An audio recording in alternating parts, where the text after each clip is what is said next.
মা কলিজার মধ্যে যেন গো আগুন জ্বলতেছে। বাবা গো কিছুই যদি না বলেন আমি ফাতেমা বুঝতে বাকি না। ফাতেমা রে যা, আমার আদুরের নাতি দইকে লইয়া চল বাড়িতে যায়। ফাতেমা একটু পরে পরে চোখের পানি মুছে, বাবু আমার সন্তান বুঝি কুরবানি কবুল হয়ে গেছে। আমার আল্লাহ কই ফাতেমা রে, সন্তানের জন্য মায়ের দোয়া আমি আল্লাহ কবুল করেছি। লম্বা ঘটনা। ঈদের দিন সকালবেলা হাসান হুসাইন দুই ভাই বাড়ির বাহিরে দেখতেছে অনেক ছোট্ট ছেলেরা নতুন জামা পরে ঈদগায় যায়। দৌড়ায় ডাকতেছে, মা সকল ছেলেরা নতুন জামা পরে ঈদের দিন আমরা দুই ভাইয়ের নতুন জামা কোথায়? নতুন জামা দিবেন না? ফাতেমা বলে, জামা তো তোমাদের হয় নাই, তাহলে কিন্তু আমরা গোসল করব না, ঈদগায় যাব না। ফাতেমা বলেন, বাবা তোমার দুই ভাই গোসল করে আসো, আসলেই তোমাদের নতুন জামা দর্জি দেয়া যাবে, গোসল করতে যাও। দুইজন গোসল করে আর কয় নতুন জামা বলে দিয়ে যাবে। মা বলছে, আমরার মা তো জীবনে মিথ্যা কথা কয় না। আরেকজন কয়, দুই ভাই তো, এক ভাই কয় নতুন জামা পামুনি, আরেকজন কয় জামা যদি না পায় আমরা মারে কি কমু, গোসল করো, চলো গোসল করে যাই দেখি না পাই কিনা। ফাতেমা গোসলখানায় সন্তান পাঠায়া 2 রাকাত নামাজ পড়ছে। বলুন কি করছে? ওখানের মার আর আসেনি নামাজ নাই। এলাকায় তো হুসাইনের পাগল জন্ম হয় না, এলাকায় তো হুসাইনের রক্তের প্রতিদান দেওয়ার মানুষ দেশে হয় না। ওখানের মাদের মধ্যে এই আদর্শ নাই। ফাতেমা 2 রাকাত নামাজ পড়ে হাত বাড়াইছে, মাহবুব আমি তো বলেছি গোসলের পরে জামা পাবে।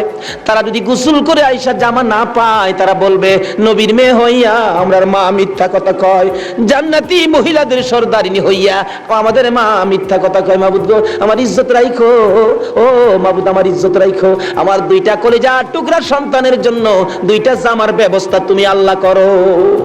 এই ডাক দিছে, মায়ের দোয়া তো কবুল। আল্লাহ বলেন, জিবরাইল জান্নাত থেকে 2টা সুন্দর পাঞ্জাবি হাসাইন আর হুসাইনকে দিয়ে আসো। 2টা পাঞ্জাবি নিয়ে হাসাইন হুসাইনের বাড়ির সামনে হাজির। হাসাইন হুসাইন কোথায়? তোমাদের জামা তো তৈয়ার হয়েছে। কিতাবে আসছে জামাগুলির রং ছিল একটা সবুজ আর একটা লাল। 2 ভাই দৌড়ায় আসছে, কোনটা নিবা? জিবরাইল মানুষের বেশ ধরে ডাকতেছে, কোনটা নিবা? হাসাইন বলেন, আমারে সবুজটা দেন, সবুজটা দেন। হুসাইন বলেন, আমারে লাল জামা দেন। 2জনে জামা হাতে নেয় আর বাড়ির ভিতরে রুমের ভিতরে মা ফাতেমার কলিজা দরপর শুরু করছে। মনাদার শেষ করে বাহিরে আসেন, কেন আমার কলিজা দরপর করে? এমন সময় 2 সন্তান 2টা জামা লইয়া মায়ের সামনে হাজির। মা দেখো কত সুন্দর জামা দর্জি আমাদেরকে দিয়ে গেলেন। ফাতেমা একটা চিৎকার মারছে, সন্তানেরা আরে জামা গায়ে লাগাইস না, কেন জানি আমার কলিজা দরপুর করে রে।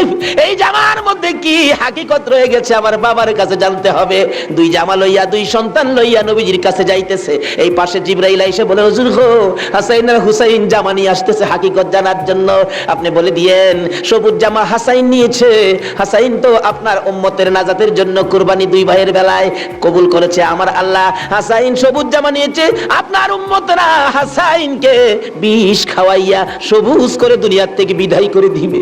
আপনার আদরের নাতি হুসাইনকে লাল জামা যার হাতে দেখবেন, আপনি মনে করবেন কারবালার জমিনে এ হুসাইনকে বল্লম তীরের আঘাতে লাল লাল করে দিবে।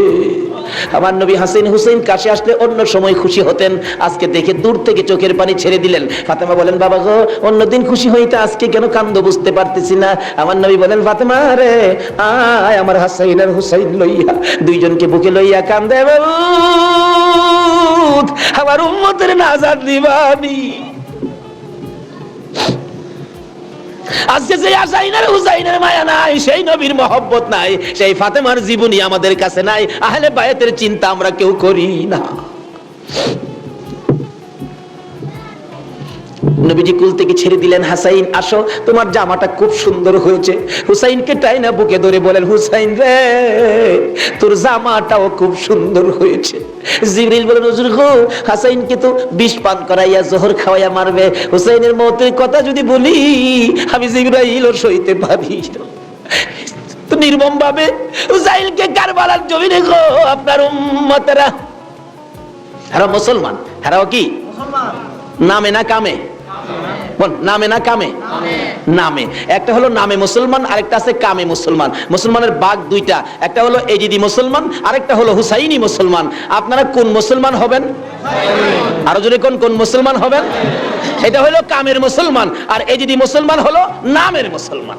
আমার নবী মাবিয়ার ছেলে ছিলেন এজিদ। মাবিয়াকে রাসূল বলেছিলেন, মাবিয়া তুমি কিন্তু বিয়ে করো না। তাহলে বোঝা গেল বিয়ে করলে যে এই বিপদ হবে আমার রাসূল জানতেন কিনা? আরো জোরে কোন জানতেন কিনা? ইমাম সাহেব, আপনাদের ইমাম সাহেব আগে ওয়াজ করছেন, আমার রাসূল যে জানতেন এই ঘটনা সুন্দর করে ওয়াজ করছেন। কোন ভাইয়ের আছে এগুলি আবার যুক্তি তুলে ধরে, রাসূল যদি জানতেনই তাহলে উহুদের জমিনে রাসূল মাইর খাইলেন কেন? যে জানবেন মাইর খাবেন, কিন্তু জানেন না কেন গিয়ে মাইর খাইলেন? কথাটা কিন্তু যুক্তিসঙ্গত, কি বলেন, ঠিক কিনা? আমি এই ভাইকে বলবো, অনেক সময় জান নাও যাইতে হয়। আজকে মনে করেন আপনার বাবার মার্কেট, আপনার বাবা মার্কেট করে দিয়ে গেছে, এটা আপনার পিতৃ সম্পত্তি। অন যদি কিছু মানুষ জোর করে যদি সম্পত্তি দখল করতে চায়, আপনার বাবার সম্পত্তি জোর করে তারা নিবে গা, আচ্ছা আপনার জান থাকবে না যাবে এই চিন্তা করবেন আপনি? এই সম্পত্তি উদ্ধার করতে যাবেন না? উদ্ধার করতে গিয়ে অনেক সময় লোক মারাও যায়, তারপরও কি এই সম্পত্তি কি ছেড়ে দেয় নাকি? এই সত্য উদ্ধার করতে গিয়ে উহুদের জমিনে আমার নবী জানতেন মার খাবে, কিন্তু সত্য উদ্ধার করতে গিয়ে জান্নাও আমার নবী উহুদের জমিনে গেছে। আর যদি জান্না না যাইতো তাহলে আজকে আমরা এই সত্যের নিশান আমাদের হাতে আসতো না। জানে না, কে বলছে? জান্নাও নবী সত্য উদ্ধার করতে গিয়েছে।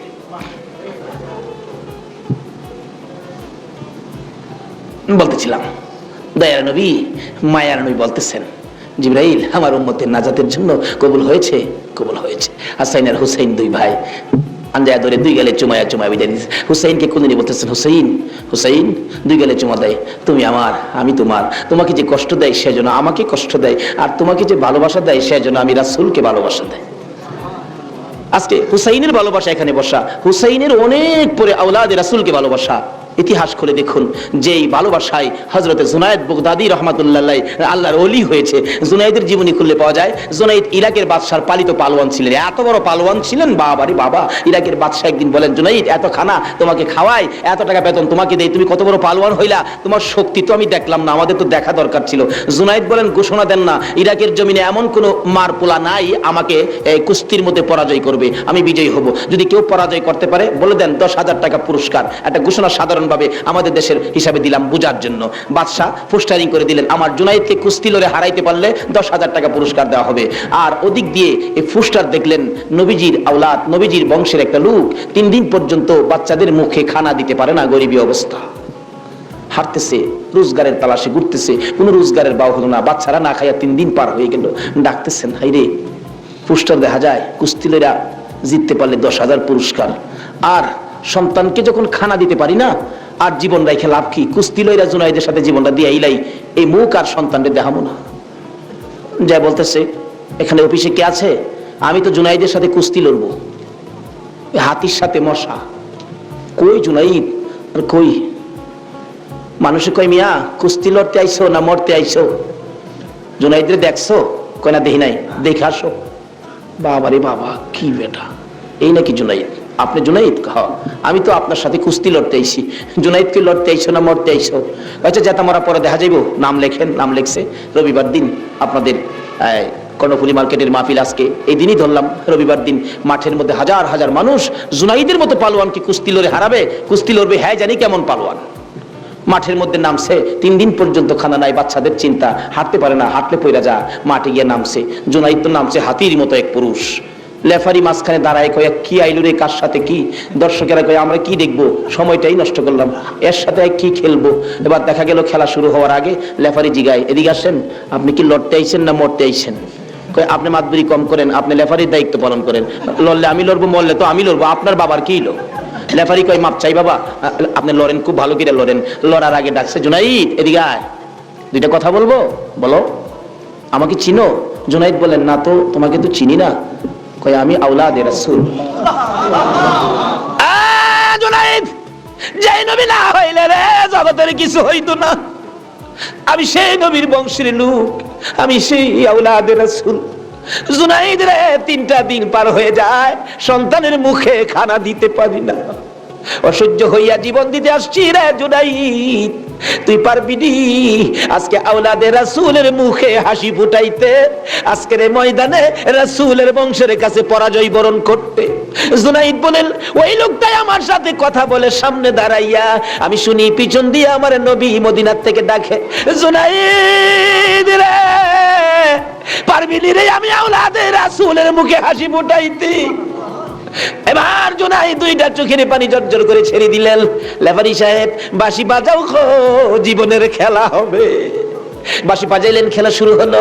আওলাদে রাসূল জুনাইদের গায়ে আঙ্গুলটা লাগাইলে জুনাইদ চিত হয়ে জমিনে পড়ে গেছে। লোকেরা বলেন মানি না, আবার লাগাও। আবার লাগাইলে, আঙ্গুল লাগাইলে জমিনে পড়ে গেছে। লোকেরা বলেন মানি না, আবার লাগাও, বুঝে আসে না। আমার নবী বলেন, জুনাইদ রে, এই খেলা কিন্তু ফাইনাল খেলা।